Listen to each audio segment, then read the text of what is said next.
Boa tarde, pessoal. Então hoje a gente vai continuar falando de taxas.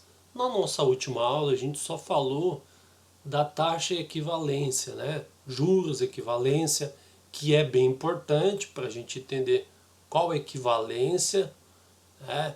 Qual aquela equação lá da equivalência. É uma parte da taxa de juros. Hoje a gente vai ver mais detalhes de taxas, tá? Então todas essas taxas de juros, elas são importantes, tá? Para você souber diferenciar numa negociação, né? Já que a gente está trabalhando aqui com empreendedorismo junto, ou também na vida, um empréstimo ou numa aplicação, tá? Bem importante. Então a primeira é a taxa nominal e a efetiva. A nominal, pessoal, é a taxa mesmo, tá? Qual é a taxa de juros? É a nominal, geralmente quer falar, beleza? E a efetiva é que realmente é. Porque daí você pensa, mas não é a mesma coisa? Qual é a diferença disso? É o seguinte, igual nesse caso aqui, ó, uma taxa nominal de 12% ao ano é capitalizada mensalmente. Taxa em período anual com capitalização mensal. Qual a taxa efetiva? Então a equação está aqui, ó. Taxa efetiva é igual a 1 mais I e a taxa. Já vou explicar exatamente o que é essa taxa. Elevado a Q, que é o tempo, tá? Menos 1. Então, ó, I é 12% ao ano, porém, a capitalização é mensal, tá? É isso que vai diferenciar na taxa efetiva. Então, ó, 12% ao ano, mas a capitalização é mensal. Então, quanto que é ao mês? Ao mês é 1%.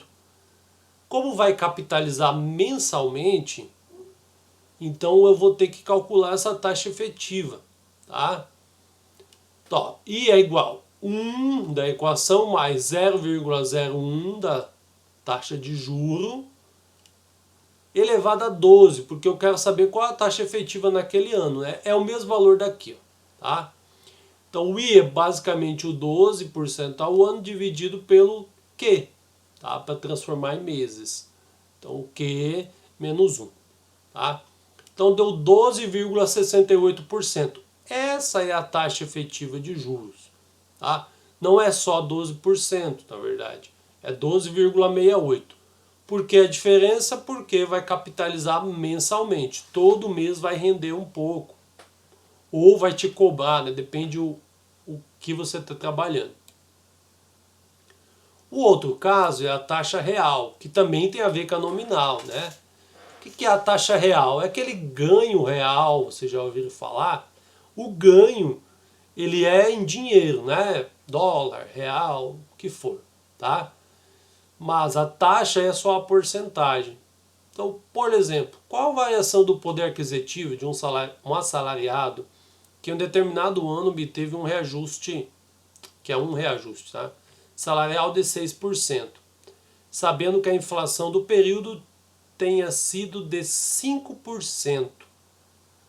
Então, ó, a equação está ali, ó. A taxa real, que eu chamei de R, é igual 1 mais a taxa nominal, que é 0,06, dividido por 1 mais 0,05, menos 1. O resultado é 0,95. Pensando, se você tem esse problema sem essa equação, a gente vai imaginar o quê? Se ele ganhou 6% de aumento, a inflação foi 5%, então o ganho dele foi 1%, né? Mas não é bem assim, tá, pessoal? Em taxa, em porcentagem, não é isso. Ele ganhou 0,95. Tá? Isso que subiu o poder aquisitivo dele. Beleza? Então tem esse detalhe aí, tá? Pode acontecer de dar negativo também, né? Se a inflação for maior que o reajuste salarial, por exemplo. E eu também tenho a taxa acumulada. Tá? Outra coisa também, ó. No primeiro mês do ano foi 1%, né? O nosso exemplo aqui. No segundo, 0,8%. No terceiro, 0,9%. Às vezes, o que a pessoa vai fazer, né? Vai só somar esses três. Mas a taxa acumulada no caso aqui é a inflação, pode ser de algum ganho que você tem, de alguma coisa, né? Não é só somar, tá? A taxa de juros sempre tem algo a mais aí, tá? Então você tem que usar a nossa equação. A equação diz o quê? 1 mais o primeiro mês, né? Primeiro que você tem aí, pode ser por bimestre, trimestre, semestre, ano. No caso, geralmente é trabalhado por mês, né? A taxa de inflação.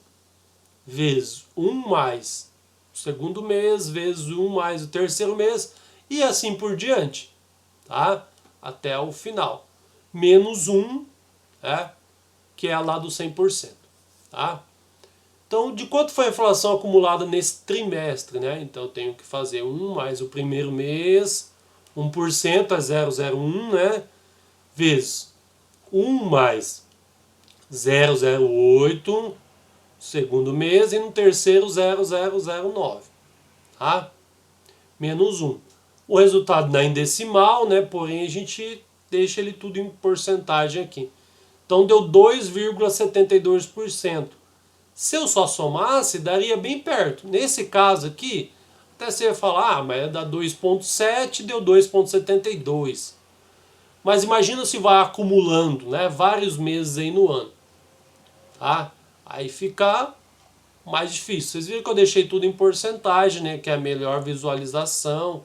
Para apresentar dados, eu sempre gosto de deixar em porcentagem. Imagina deixar taxa real 0,0095. É bom deixar em porcentagem, tá? Então sempre no final fazer vezes 100, que ele vai para a porcentagem. Beleza? Então, pessoal, essa é a aula de taxas aí. Valeu, até a próxima então.